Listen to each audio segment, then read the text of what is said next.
Okay, so today we're going to talk about different types of incontinence you may be experiencing. First, we'll talk about urinary incontinence. There are two main types, one being stress incontinence, or some people call it activity-related incontinence. And so this can be from any kind of physical exertion, such as like coughing, sneezing, jumping on a trampoline, stepping off a curb unexpectedly.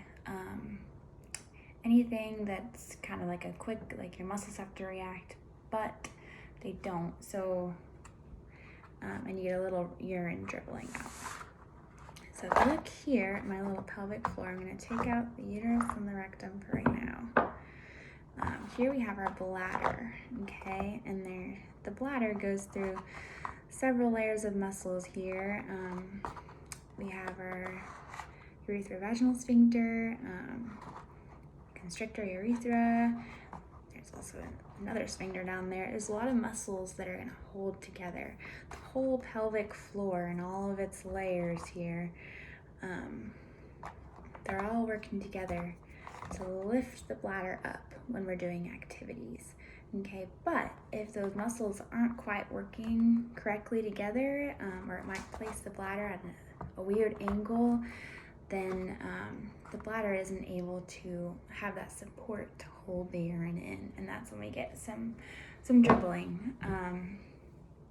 So here we can train those muscles to work together. We can train them how to what they call the knack technique. So if you quickly squeeze those muscles, kind of remind them how to do their job before sneezing, coughing, jumping, then sometimes that can reduce or help eliminate some of that stress incontinence that you could be experiencing. If you think of like a plastic bag and the bottom is the Ziploc, if any part of that bag has like a little bit of opening, so one of the muscles isn't quite working, when you squeeze it, when you put all that pressure really quickly, air is going to come out, or for us, urine is going to come out. So training those muscles will be really helpful. We also like to use like a bladder log, see how much water you're drinking, see when these things happen. That can help us identify what kind of incontinence it is, because the other kind is called urge incontinence, and that's where all of a sudden, really quickly, you have to go to the bathroom. So maybe something that triggers it could be opening the door when you're getting home from work, and all of a sudden you have to go. And so you just can't get there in time, and you have some urine leak out. And usually it's not a lot. Like usually you have to go really bad, but you get there and it's only a little bit of urine. We need to train a muscle around here that kind of sends messages up to the brain saying when it's time, like, oh, my bladder's full, it's time to go. We need to train that nerve and that muscle to hold off until your bladder's actually full. A lot of times people will go, that just in case voiding, or going to the bathroom if they're going on a road trip, going before just in case. That is something we want to stop doing, because the longer we can just increase the times between going to the bathroom, the better we can help manage this. Also, when you get that urge, it's important not to panic and tense up and run to the bathroom. That's actually going to make this reflex, that message to the brain. It's actually going to say, oh my gosh, it's an emergency. You were right, instead of, actually, we're okay. We don't need to rush. So try to take a second, relax, and walk to the bathroom. It usually will send a message, it's not an emergency, and then you won't have that sudden urge that you have to go. Walk.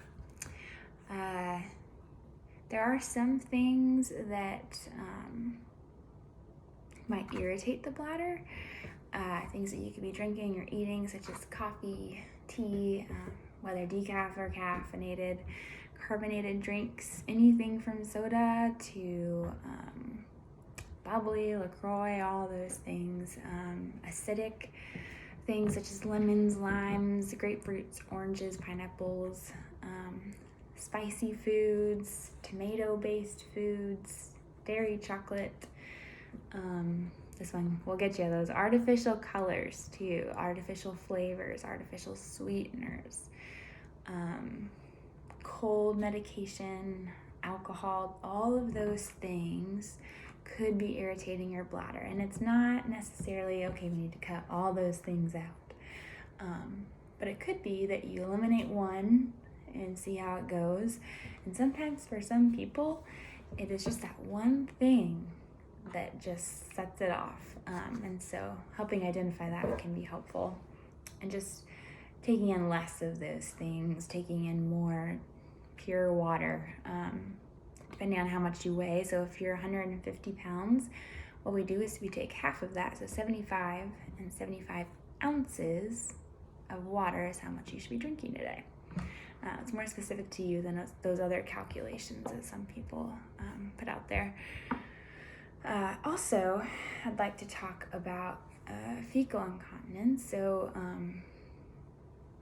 if you're not able to hold your waist in, you're pooping, maybe you're not able to get to the bathroom in time, or maybe you don't even realize it, but you pull on your pants and you realize that there is some brown in your panties. So those can be another product of all these muscles working together. So this is the rectum here, and that connects to your large intestines, small intestines, all the way up to the stomach. That's where your waste comes through.